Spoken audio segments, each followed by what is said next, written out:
the thing get to go here, which is justice. So now, Mr. Yomi, CCTV, meeting no. Inquest, call to Bugwe, Kokorotoshi, CCTV. Like the fastest way to justice right now is the footage. Exactly. And we had a discussion about it about 2-3 days ago. So if you don't mind, I want to ask you, sir. Okay. According to the discussion, you were told that they will reach out to you. Have they contacted you yet, sir? Yes, they have. They have. You guys are working on it, right? You don't need to explain, sir. You guys are working towards it, right?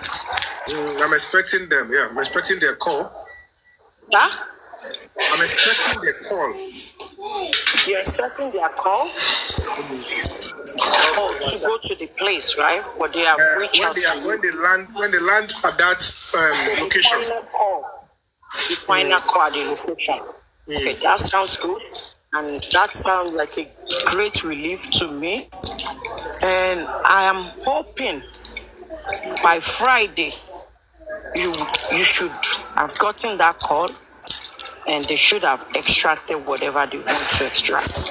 Exactly. So I'm going to say this. Let's not lose focus. Like I usually say, we have moles amongst us. Moles amongst us. So you're gonna be dragged. They've been dragging you. They've been dragging every one of us. Let us not lose focus. And one con in your con, ronu lo sibe. Any yede ronu fun wa. O log banko yen jade. O se wa faja lo. Abo wa ba ni oro awon yen. So hopefully they will call you by Friday, and if not, I think we should have another meeting as regards this by Friday again. If they didn't go to the place and if they didn't call you. So every other thing at this point, ìjọba náà tí ò fẹ́ ṣe needful, tí wọ́n fẹ́ question tó yẹ kó question tó jó lórí oko CEO, Ashana worldwide, tí wọ́n fẹ́ question ẹ̀. Should be footage or the parent. Yeah. Well, it's often like AI in footage. So, yeah, so we finger crossed. Till then, no retreat, no surrender. J4M. We shall go. Thank you so much, Wunmi. Thank you. Please encourage people on your page, your friends, to please tweet #Justice for Mohbad, #JideSanwo-Olu, put the Mohbad's picture, and then we can demand over 1 year, Mr. Governor, what is going on? It's not too much to ask the governor of a state. It's not too much to ask. Because if we do that, the governor will take right action. He's the number one citizen. Governor Mohbad. Governor he is interested in using the government office to do the right thing. But if we are silent, they can use his government to cover up criminals and murderers. And that is why you and I need to quickly scream out. Thank you so much. Thank you. All right, Firehouse. Good.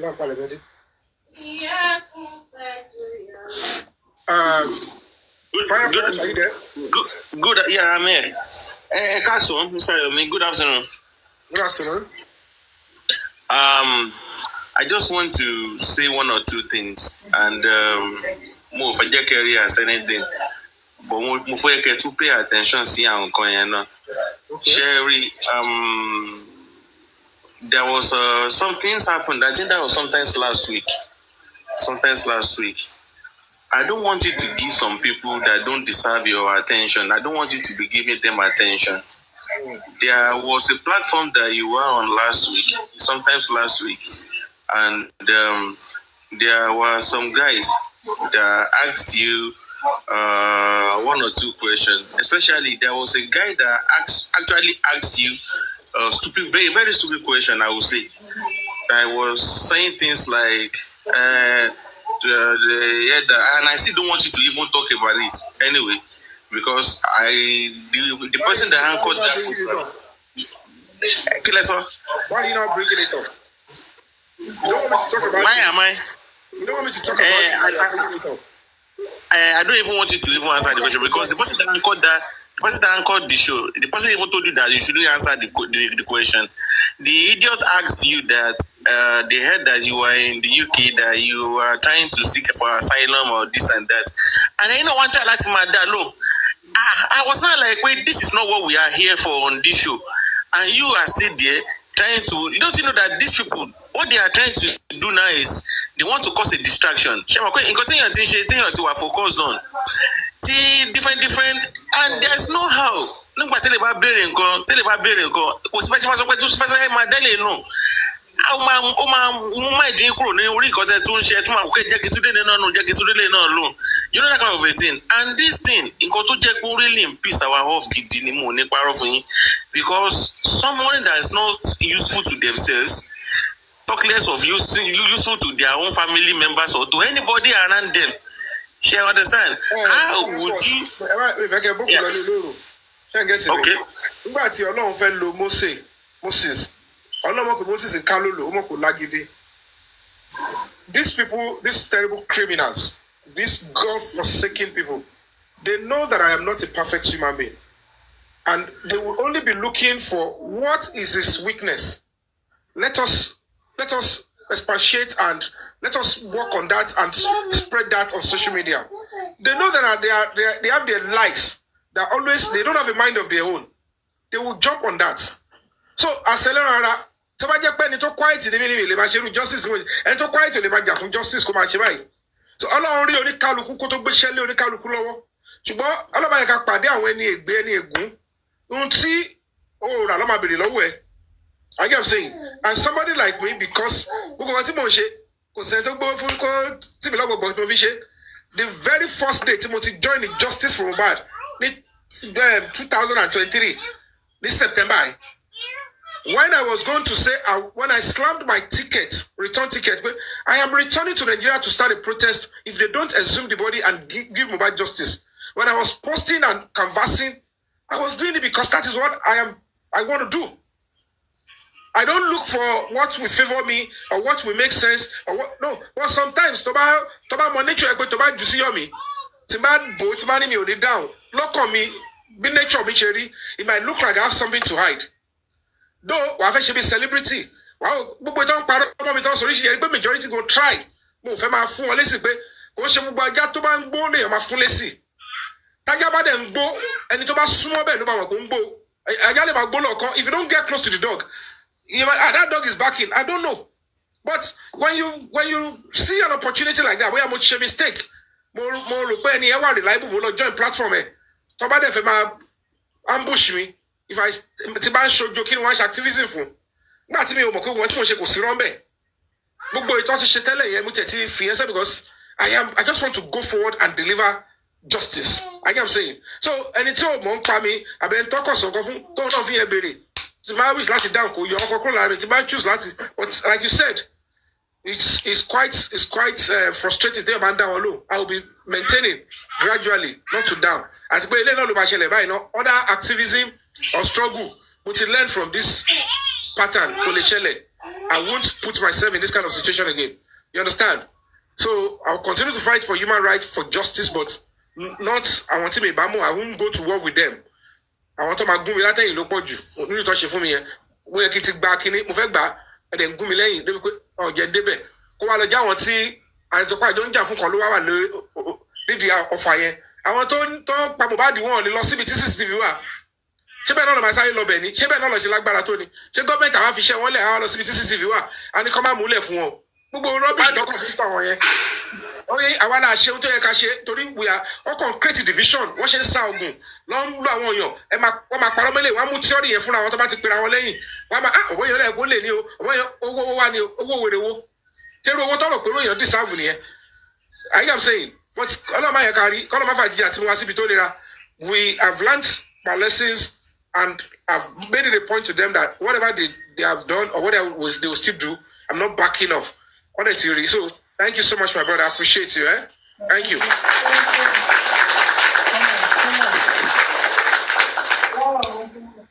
All right, guys. Okay, I think everybody has spoken. User 169. Where are you? User 7169. Are you there? User.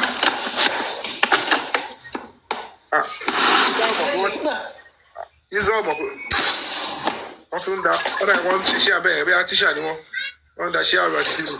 Excuse me, Mr. Yomi, can I quickly say something? Okay, Lizzie. Okay, sorry about that. Madam Lizzie. Let Madam Tina complete. We'll come back to you. Yeah, go on, Sima. Yeah. Thank you so much. Everybody. Sorry. I might be new. Mr. Titus, it's been a while. Thank you, everyone. What I'm going to say is this. Yeah. Everything we've been saying it. It's so obvious that some people are covering some certain things. You understand? Exactly. It's really obvious. But the thing is, I would just employ everyone that if you believe truly, if you search your conscience and you believe truly you are fighting for this justice, there's no need for us to be dragging or saying something about others. I mean, like dragging others. There's no point. You can be on your lane, do your thing. I can be on my lane, do my things. It's not that we are like I'm having anything. If I don't even come to your lane, it's not that I'm having any biased mind against you. We need to mature. We need to be matured. We need to grow up. I'm just advising all of us. We need to grow up. This thing that is happening is not a small thing. We all know how they treated this boy while alive. We all know, we can see, and everything, so many things that happened to this boy. They dehumanize him. Even after death. Please, I'm begging everyone. We don't have to drag each other.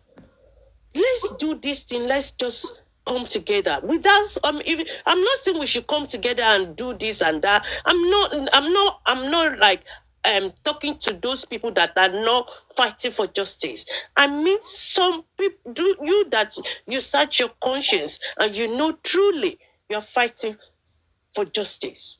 Please. Because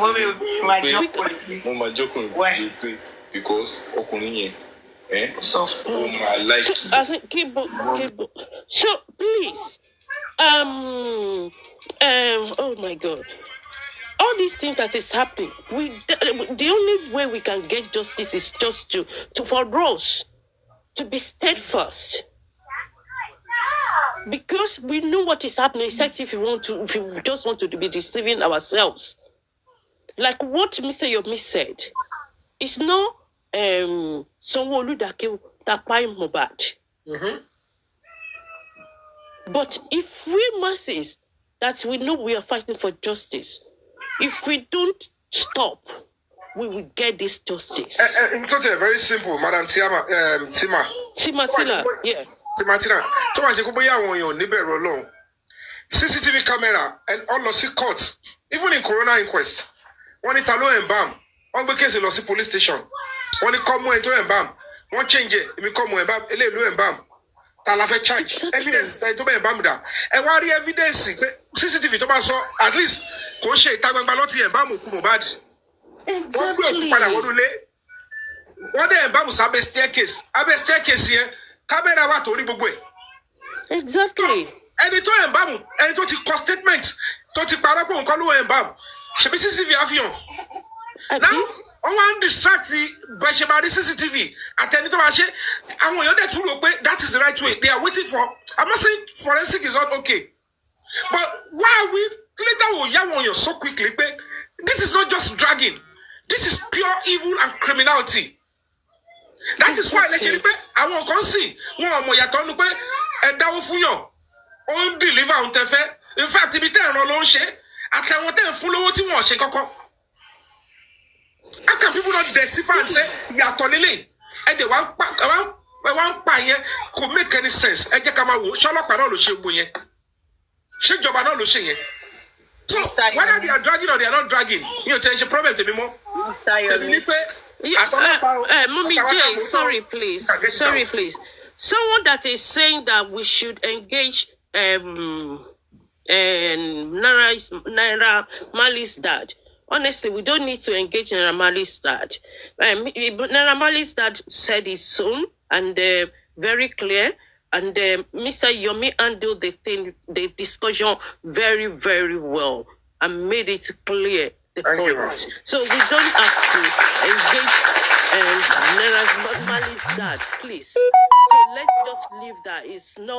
He has left and he has said his own things. Please, let's leave that. So don't let us come. I give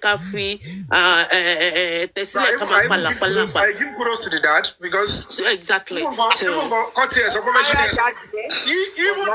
the dad wants the truth to be out. Well, you like my son, you must have spoken to the son. Do you have a hand? No. Do we have it? So why are you bringing let's assume the way everything went. Look at what has happened to Naira Marley, career, to whatever it is. If there is from my own anybody, but reason along, if there is anybody that apart from maybe Mohbad, I'm talking about his family, then and it all can show love with Mohbad, love with Tony Ponju is Naira Marley. And there is no love all of us we have for him now. Tomato.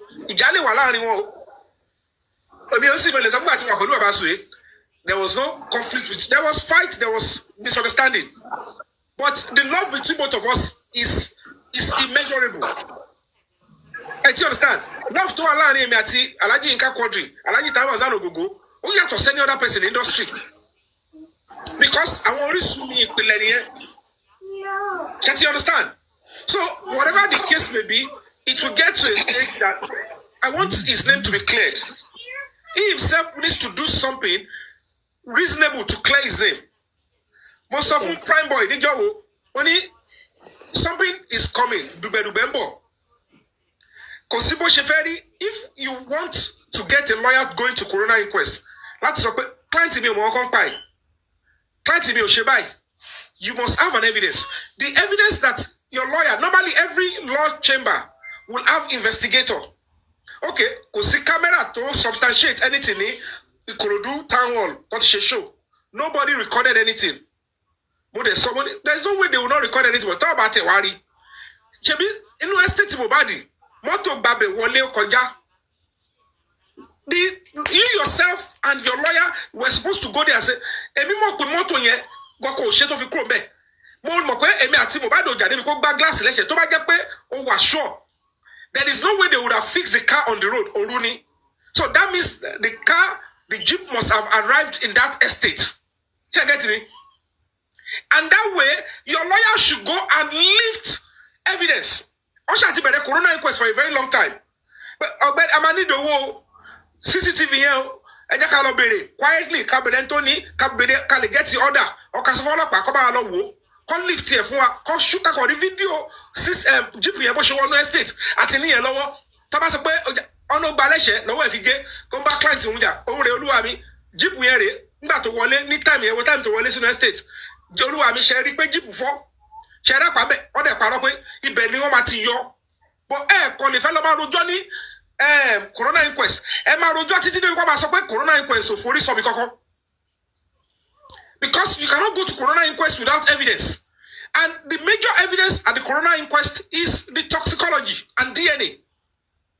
DNA fingerprint can't be feasible again because what he tamper with crime scene, what he tamper with the body go.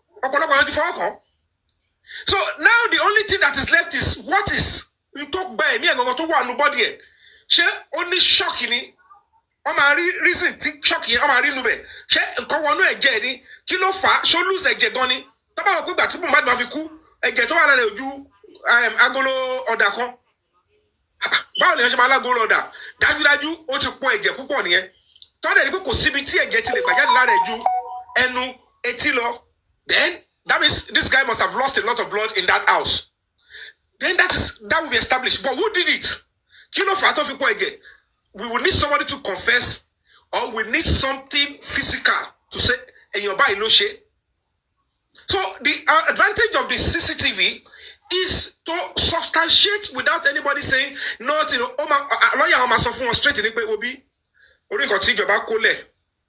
Nǹkan tó gbé lẹ̀ tó náà fi charge ẹ̀ lélẹ̀. If they are charging lágbájá for murder, if they are charging you for aiding and abetting, if they are charging you for messing up with dead body, wọ́n sọ evidence yẹn kó tó lè charge yàn sí kíjọba tó charge yàn the DPP wọ́n ti sọ nǹkan tó nílẹ̀ fún ẹ wọ́n ti fún ẹ ní copy tí lọ́ọ̀yà ẹ bá ti rí aṣọ ọ̀gbẹ́ni wa kóòtù tá à ń lọ yẹn kò sí òyìnbó wèrè àyẹ̀mí ò jẹ̀bi pẹ̀lú aláyè o ó jẹ̀bi gidi kọ́ra plead guilty so that you can have a lesser sentence for you. That is what we wanted, and they didn't want us to get it. But what in the middle of the to pariwo síta again, because ní abadake tari abadake mi ilé máa jẹyà lórí nǹkan kí máa sá kíjokíjo kí fi ọ̀nà fi kárí alẹ́ fi ṣẹlẹ̀ kí má ní lọ ṣe. Ẹ̀bùn yẹn fíìmù tó ti pè mí sí tí mi lè lọ ṣe báyìí. Ìjẹta bí ìlọ̀gá mi ló ṣì pè mí kí wá ṣe fíìmù. Wọ́n ní mi ò sí lẹ́sà wọ́n ní okay tó bá dé. Iṣẹ́ nìyẹn mi ò ṣe kọ́kọ́ mi tí mo wà mí kàn jókòó bí omi adágún síbi kan bí. So that is what we are saying, that àwọn tó wá rò pé tó bá shift ẹ̀ tó bá lọ báyìí ẹ jẹ́ kó jẹ́ corona inquest ló bá gbọ́dọ̀ mú. No, tá bá fẹ́ justice kò ṣe dandan kó jẹ́ true corona inquest nìkan. As a matter of fact, the video evidence will give us more leeway because ohun tó ṣẹlẹ̀ ó mọ̀ wá so substantial and convincing. Kí ló dé tẹ́ fẹ́ bà tèèyàn jẹ́ because a lọ sápá abẹ yẹn. Ayé ò le tó gbogbo yẹn. Gbogbo ẹni tó ṣiṣẹ́ lápá abẹ yẹn kọ́ lọ yẹ̀ wò because ẹ lọ́mọ tí yín o. Tí ó bá bá wá níkun àwa kẹlẹ̀bẹ̀ o. We need the corona inquest. Kò dẹ̀ sígbà tó bá charge gbogbo yẹn sí court. Tó bá parí corona inquest, the verdict of the corona inquest can still be brought. Only add the more charges. Kẹ́ni yẹn kọ́ ti dájú ẹ̀wọ̀n fún. Tí corona inquest bá tún fi ẹsẹ̀ nǹkan mí múlẹ̀. Tó bá need kọ́ tún pé another charges. Wọ́n á tún add the more wọ́n á dẹ̀ fi kún. And they will find the person guilty of that. Particularly tó bá tẹ̀sí parí case. Torí ẹ má tọ̀ra yín, tàbá bẹ̀rẹ̀ trial case, ó lè jẹ́ ọdún kan àtàbọ̀ lábá lóńdì ẹ̀, ó lè jẹ́ ọdún méjìlá yìí bá ṣẹjọ́. Ẹjọ́ tá àti bẹ̀rẹ̀ ní 2024. Corona inquest gan ẹ̀ ti parí. That means ká máa ṣe wọ 2025. And adẹ̀ fẹ́ máa lọ, adẹ̀ rí nǹkan tó máa gbé wa lọ, tó máa charge wọn lẹ́sẹ̀kẹsẹ̀. Tàbá mú CCTV ẹ̀ oṣù yìí, by next 2-3 weeks, they are charging them to court immediately. They will write the DPP legal advice láàrin 2 days. Because wọ́n ti ní investigation gbogbo àwọn tó ti ṣe tẹ́lẹ̀ wọ́n ti arrest àwọn nǹkan tẹ́lẹ̀ so ẹni tó ti parọ́ tiẹ̀ tún ti bá ẹni tó ní Mohbad gbá gidi lẹ́sẹ̀ tó bá rí video evidence nígbà tí CCTV Mohbad mọ́tò wọnú ilé Mohbad tó ní pé kò sí glass tó fọ́ ẹni tó ní òun rí pé Mohbad gbá glass lẹ́sẹ̀ another offence nìyẹn yàtọ̀ sí pé nǹkan tó pa Mohbad àwọn tó ń dúró tó ń wo ẹni lẹ́ni tó ń kú lọ́lẹ̀lẹ̀ tí wọ́n gbé lọ hospital another offence ni CCTV ló lè fi hàn wá. Gbogbo àwọn tó ṣe ẹni tó bàjá àwọn tó bàjá nulẹ̀ CCTV ló lè fi hàn wá. Offence kan nìyẹn. So kí ló dé ta ṣe máa wá níbẹ̀? That is why you should know why they want to take my life. That is why they same people tó náà ń claim justice for Mohbad. Àwọn làwọn support for Mohbad tó ṣe ń fẹ́ ba orúkọ mi jẹ́ tó fi ọ̀rọ̀ owó lè má bèrè accountability lọ́wọ́ ẹni tí ó sì ń ṣiṣẹ́ lọ. Accountability wo? Èlò lẹ gbé fún mi kí lọ fi ṣe. Ẹni ẹ fẹ́ dá owó kó fi ṣe protest, ẹni kó fi ṣe vest, kó fi ṣe t-shirt, kó fi ra oúnjẹ, mi ò mẹ́ni tẹ dáwó fún mi, àkáǹtì tẹ kówó sí. Ọ̀tọ̀ làwọn tó ń gbowó on my behalf. Ẹ ń sẹ́ndì owó ọ̀kadà, owó hòtẹ́ẹ̀lì, owó kìíní, ẹni máa ṣe accountability yẹn tí mo dẹ̀ wà lẹ́nu ikú. Ẹni ẹ bá orúkọ yẹn gé, ẹ wá ìsìlẹ̀ kí n dákẹ́, kí n wá fọ́, kí n kúrò ní justice yẹn, not on your life o. Ní ìṣọmọdé o. Mr. Yomi, leave that one. Leave all those things, honestly. No, you know, exactly. Madam Tima, let him talk about it too. Let him talk about it. That is very easy. I think he has been speaking about it for some time. That thing is so exactly. Okay, so the CCTV is what we should all ask the governor. The governor has the power to say, I am a parent. I am the number one citizen. You test so for me tell you pay ijaloja. And that's the color treaty. I am not going to be supporting this. My government cannot be seen because to this stage you go, finance our institutions can call in the government here. We will start petitioning them. America or US Congress. Ìjọba ò gbọ́dọ̀ máa support àwọn tó pa èèyàn. Irú ìjọba wo nìyẹn? Ẹbí wọn ti ń sùn lé. Ẹbí wọn fi ìjọba tí máa bu àwọn tó pa èèyàn. Kọ́ pa yín náà kẹ́ fi ìjọba yẹn block wọn. Ẹ máa bẹ̀rù pé kí ni? Ebi ò ń ṣe ẹrú o. I have a child in Nigeria. So tí bá gbà kẹ́ bó ti Mohbad. Tí bá pọ̀ ọmọ tèmi náà ẹ wá ní kí n dá ẹni kò sí báwo ni bẹ́ẹ̀ justice? Do I even have the moral right to ask for justice again? When they killed somebody's child, I said I am not concerned. He doesn't deserve justice. Oh no more way, oh no shedada, oh we padanu, oh padanu, oh my papa mesunele, and he cannot put law into my hands. And then the same government that said, don't put laws into your hand, is supporting those people that killed my son. How can I be living in that kind of society? Governor wa, commissioner wa, now. What should be no? We were all vexed there. We want to dagba. And get Katulu ishe. And that political power. Ever support our criminals. And the Kamadake. I have a father saying, you have a bagelo. You rubbish one here. If you want to become criminal, put them in prison. You know, but I don't share me on Shedoti. Let's fix this country so that we can live properly. I'm a sakiri. And we'll go to the Shebombi. But you want to relax almost 19 years, but don't come here, really. You know, you body. And the little spot, I was married to a British woman for 10 years. Oh, you both go British in Nigerian. Tosha nationalize. Oh, you both for the mewa. Why do you go so switch up in Amazon?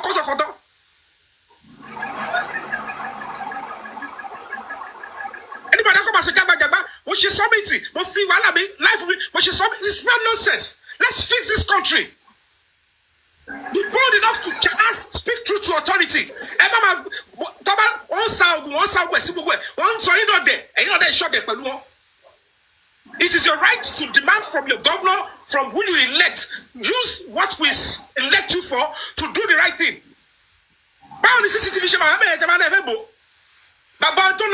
Every day, on calling, we saw the pain. Why? Give him justice. And he talk, I want to talk every month. About justice. I want to talk about those people that took Mohbad's life will be reaping from his sweat every month, and the father will be going in penury. If that will happen under your leadership, Governor Sanwo-Olu, that is not a leadership. That is a disgrace. Take the accusation of and they CCTV will be called Embo. Ogolopa CCTV Embo. And then Kindake, Kimaberu, Fukini. And it's a Shawarabi.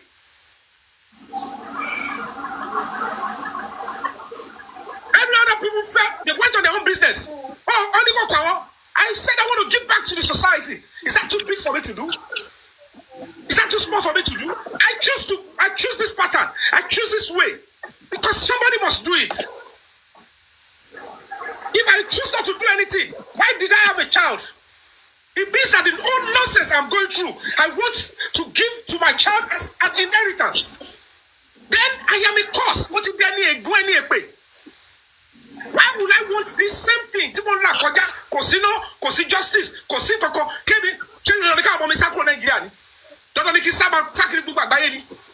every day, Monday to Friday, Nigerians will be queuing in front of major embassies because the majority want to run out of Nigeria. Is that not a concern to you? Look at the life of police officers. Go and look at the welfare. Look at everything happening to them. It's your duty to speak up and play a part. Irani, on the social media, it's not going to be working. It's not going to be working. We can't continue. Everybody. Emma Beru. Kilo de.